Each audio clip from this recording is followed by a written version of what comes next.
sommes à Villers-sur-Mer, dans un musée qui s'appelle le Paléospace, et on traite ici le patrimoine naturel local, à savoir la paléontologie, c'est-à-dire les fossiles qui proviennent des falaises des Vaches Noires qui sont situées à l'ouest de la ville, le marais côtier qui se trouve juste à côté du musée, une rubrique astronomie autour du méridien de Greenwich, puisque c'est à Villers-sur-Mer qu'il entre sur le continent européen.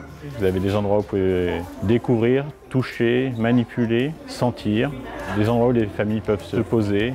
Il y a des zones de jeu, de dessin. On développe des visites guidées, des ateliers.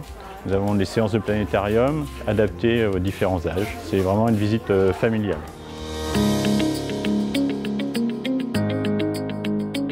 Ici, nous sommes dans la salle d'exposition temporaire. Actuellement, nous avons une exposition sur l'évolution des requins en partenariat avec le Muséum de Monaco. Ici, vous êtes dans la partie un peu finale, à savoir les requins récents et les requins actuels. Et on a développé une grande fresque interactive. Vous avez différentes espèces de requins qui se baladent. Et si vous marchez sur les tapis qui sont devant, vous allez déclencher des animations. Il y a pas mal de choses interactives à toucher, à sentir. Vous avez des zones de jeu, avec des jeux très basiques, des cubes, et ça va jusqu'à des jeux électriques ou des jeux interactifs. Ici, nous sommes dans la galerie principale qui concerne les falaises des Vaches Noires, et derrière moi, vous avez un reptile marin. C'est un ophtalmosaure, c'est un peu notre pierre précieuse du musée. Il est complet à plus de 70% et donne pas mal d'informations sur les animaux qui vivaient à Villers-sur-Mer il y a 160 millions d'années.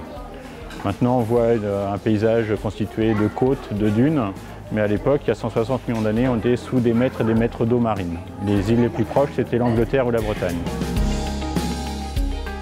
La Normandie est une terre de dinosaures. Ici, on explique qu'est-ce qu'un dinosaure, on remet les choses en place. Et puis, on va s'intéresser à comprendre pourquoi il y a des dinosaures en Normandie. Il y a des raisons géologiques. Comment on les trouve, sous quelle forme, et ensuite comment on les reconstitue. Ici, vous verrez des dinosaures que vous ne verrez pas ailleurs, puisque les reconstitutions qui sont là correspondent à des dinosaures uniquement normands. Les Streptospondylus, les Dubriosaurus et les Lexovisaurus. Ici, vous avez des impressions 3D, c'est les seules en France. Et des reconstitutions exactes scientifiquement, elles ont été validées par les 2 spécialistes des dinosaures en France. Ici, beaucoup d'interactions et puis une sorte de son et lumière dans cette salle.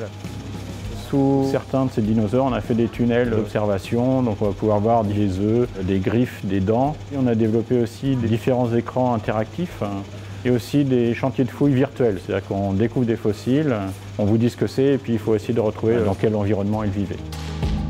Ici, on est dans la salle de préparation des fossiles. C'est pour montrer au public que quand on trouve des fossiles, on passe par un petit travail de préparation.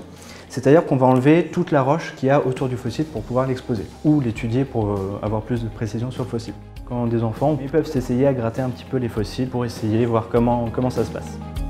On n'est pas qu'un musée, on est aussi un centre scientifique. On peut faire des expertises sur pas mal de fossiles qui nous sont apportés. Si vous trouvez des fossiles aux falaises des Vaches Noires, vous pouvez venir ici les faire expertiser entre guillemets, savoir ce que c'est. Et souvent, je fais le relais entre les amateurs très éclairés qui trouvent des choses rares et les spécialistes qui sont aux 4 coins du monde. L'étoile la plus proche à 4 années-lumière, vous savez combien de temps il faudrait aujourd'hui pour y aller? 300 000 ans. Le planétarium a beaucoup de succès.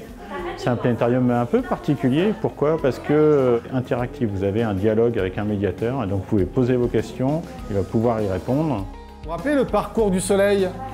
Eh bien, ces constellations-là, ce sont les constellations qui sont dans le plan de l'orbite de la Terre. Voici la nébuleuse de la Lyre.